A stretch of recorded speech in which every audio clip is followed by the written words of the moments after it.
So we've been having a lot of fun on the channel recently with various different reports claiming that Nintendo is getting ready and ramping things up for their next generation hardware. Although one thing you can't forget about is just how successful they still are in the current market and environment with the Nintendo Switch family of systems that they are selling today. And in today's video, we have to break down their most recent quarterly financial results briefing, because this one is indeed yet another record-setting quarter for Nintendo that is in its 7th year of sales on the market. Truly something that is unprecedented, impossible if you will. And some of the data we're going to be going over here today, you have to just step back and realize that whether you're a hardcore, lifelong Nintendo fan or not, this spells good things for future iterations of all of the franchises from Nintendo that we know and love, future iterations of hardware, because when for-profit companies do just that and they are posting very good results to their investors, they tend to stick around and do more of what they are doing, and they don't go the way of companies like Sega that, while still creating fantastic software, totally pull out of the hardware game. As it wasn't that long ago in the Wii U's life cycle that people were worried that Nintendo may be forced to shut the doors when it comes to the hardware side of things. Would somebody acquire them and we would be playing the Legend of Zelda and Mario games on a PlayStation or an Xbox console? There was a lot of unknown for this company, and to first get on the same page with the massive success that we've seen just recently reported, let's quickly hop over to VGC and read through their detailed typed up article together. Zelda drives record quarter for Switch with 18.5 million sales. The sequel saw Nintendo's profits surge 82%. During the 3-month period, global sell-through of first-party software reached the highest level for a first quarter since the Nintendo Switch launched in 2017, the company claimed. The company also enjoyed a record first quarter profit of 185.4 billion yen, or 1.29 billion, which is up 82% and surpasses the 2020 period when it released Animal Crossing New Horizons and the start of the COVID-19 lockdowns boosted sales. Driven by Zelda, Nintendo shipped 3.91 million Switch units during the 3-month period, short of the 5.68 managed in Q1 fiscal year 2021, which is up 13.9% year on year and brings the life-to-date total to 129.53 million. The vast majority of these, 86%, were OLED models, including the special edition Tears of the Kingdom console, which launched in April. The Legend of Zelda Tears of the Kingdom was released on May 12th and sold 10 million copies worldwide in its first 3 days, according to Nintendo. That made it the fastest selling game in the history of the series and the fastest selling Nintendo game for any system in Europe and the Americas. Nintendo said in its latest financial results that the sell-through of this one title constituted approximately half of the first-party software sold this fiscal year. You can then see the top 10 best performing games in terms of unit sales on the Nintendo Switch, starting with none other than Mario Kart 8 Deluxe at 55.46 million, which saw a 1.67 million increase just in this fiscal quarter. Animal Crossing New Horizons is at 42.79 million, Super Smash Bros. Ultimate at 31 million, Legend of Zelda Breath of the Wild now over 30.65 million, Super Mario Odyssey at 26 million, Pokemon Sword and Shield at 25.92, you have Pokemon Scarlet and Violet coming close behind it at 22.66. Super Mario Party at 19.39, The Legend of Zelda Tears of the Kingdom already cracking the top 10 of all pieces of software sold on the Nintendo Switch ever at 18.51 million. Guys, this game just freaking launched in May. This is insane.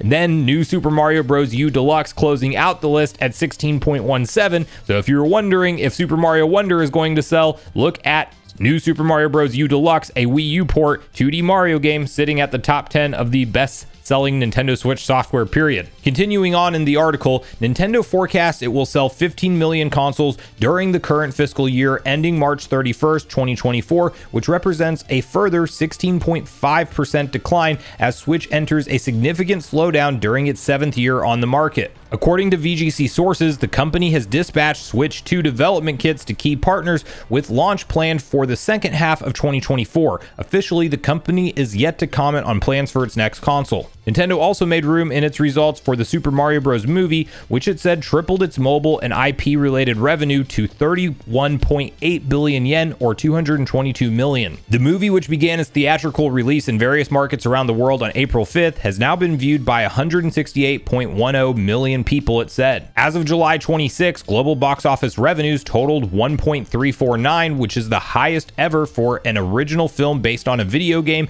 and the second highest for an animated film. So there's a few details there that are very exciting that we have to unpack. First of all, having to do with Legend of Zelda Tears of the Kingdom being at 18.5 plus million units sold at this point in time when the game came out on May 12th. We were considering whether or not Nintendo might use that to launch new hardware. Maybe the Switch 2 would already be ready for market by time Tears of the Kingdom was ready to launch. Well, that didn't happen, but it does appear that it caused a massive shift in not only Switch console sales, but in creating new Zelda fans, because there's even some data that suggests that people that didn't play Breath of the Wild are picking up Tears of the Kingdom, and at this kind of sales trajectory, there's maybe no reason to think that this could not go down easily as the best-selling Zelda game of all time, as I do think it is at this point set to surpass Breath of the Wild, considering that Breath of the Wild has been around since 2017 and it just hit that 30.65 million, and I also think that Tears of the Kingdom in some way, shape, or form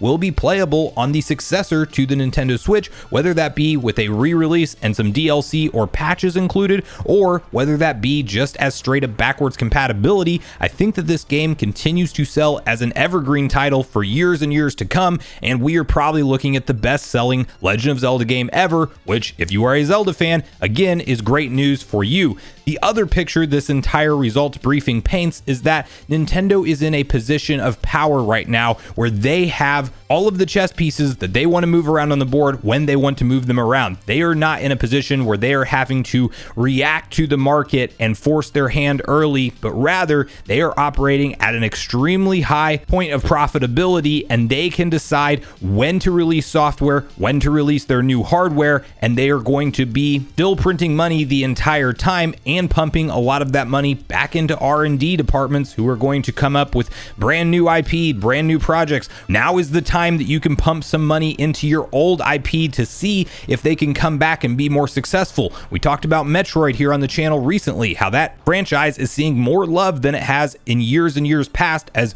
every mainline 1 through 5 Metroid is playable on the Switch right now, and we're talking about potentially Prime 1, 2, and 3 all releasing on this console in the lead up to Prime 4's ultimate release. And there's also no reason Nintendo couldn't experiment with a franchise like F-Zero that you don't know how it's going to do, but give us F-Zero GX Remastered, see if that moves the needle at all, see if there's an audience for a different type of Nintendo first-party racing game out there with like 30 different people online all at once, and then we could talk about potentially a brand new from the ground up sequel in the franchise. Same thing goes for Star Fox. It's been quite a while since we've seen anything from that franchise, and I would love to see it return in some way, shape, or form. And I do think that with financials like this, Nintendo can take a little bit of chances. They also will no doubt continue to expand into the motion picture world, as the Super Mario Bros. Movie is just too much of a smash hit success for them to ever walk away from that business venture. They will continue to double down on that strategy as well, and we're probably going to, at one point in time, see the Nintendo Cinematic Universe ultimately come together, and maybe one day, once we've gotten one movie or multiple in each mainline franchise, we bring them all together for some kind of Smash Bros. Style level movie. Who knows? But I do think there could be crossovers in the universes. There could be a lot of fun, exciting things that they do with that, and it's all going to expand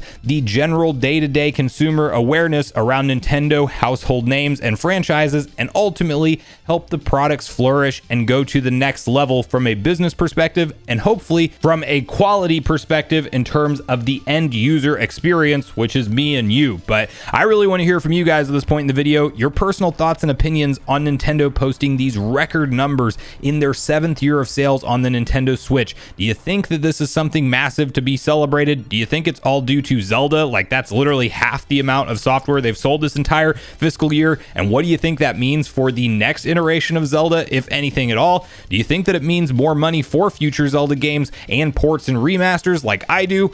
And what, if anything, do you think this signifies when it comes to Nintendo's plan for the next generation console? Do they try to ride out the wave of the Switch a little bit longer, or do you think that holiday season 2024, it is indeed time to launch what's next, and maybe they transition smoothly and don't see that fall off the cliff sales response before they launch their new hardware like we've seen them do in the past? So regardless of your thoughts and feelings on everything we talked about today, I do look forward to hearing from you all in the comments down below before you leave the video, as I do look forward to getting a back and forth conversation started with you all around these topics. Go watch yesterday's video next if you haven't already, which is on screen right now. Also make sure you like, subscribe, turn on your notification bell, and I will see you guys in the next video.